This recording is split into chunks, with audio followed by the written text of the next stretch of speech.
আসসালামু আলাইকুম প্রিয় খামারিবৃন্দ। আজ একটা গুরুত্বপূর্ণ বিষয় নিয়ে আপনাদের সাথে আলোচনা করব, যে বিষয়টা আসলে সকল খামারিদের জানা উচিত।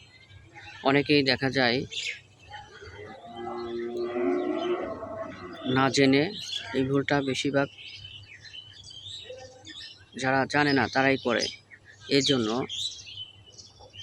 যে আপনারা যারা খামার করতে চাচ্ছেন তারা কয়েকটা বিষয় আপনাদেরকে জানা উচিত।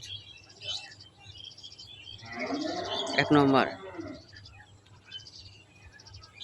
খামার করতে হলে যে বিষয়টা গুরুত্ব দিতে হবে সেটা হলো গরুর জাত নির্বাচন। এটাকে আগে গুরুত্ব দিতে হবে, কারণ আপনি কোন ধরনের গরু কিনবেন, গাভী, বকনা না ষাঁড়, যেটাই করেন সেটাকে আপনাকে প্রথমে গুরুত্ব দিতে হবে। যেমন গাভীর ক্ষেত্রে আপনি হলস্টাইন ফ্রিজিয়ান ভালো জাত, এ জাত বেশি পরিমাণ দুধ দেয়। তারপরে আপনার ষাঁড় গরু, ষাঁড় আপনার এটাও হলস্টাইন ফ্রিজিয়ান অনেক ভালো, দেশি ভালো, বাহামা ভালো।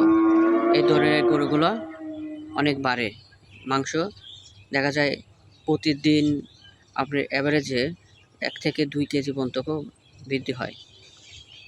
বকনার ক্ষেত্রে হলস্টাইন ফ্রিজিয়ান এবং জার্সি আমার পছন্দ। এ ধরনের গরু কিনে আপনারা খামার করতে পারেন। যাই হোক, ভালো লাগলে আপনারা খামার করুন। যারা বেকার আছেন তারা খামার করে দেশের উন্নয়ন করুন, বেকারত্ব দূর করুন। আসসালামু আলাইকুম।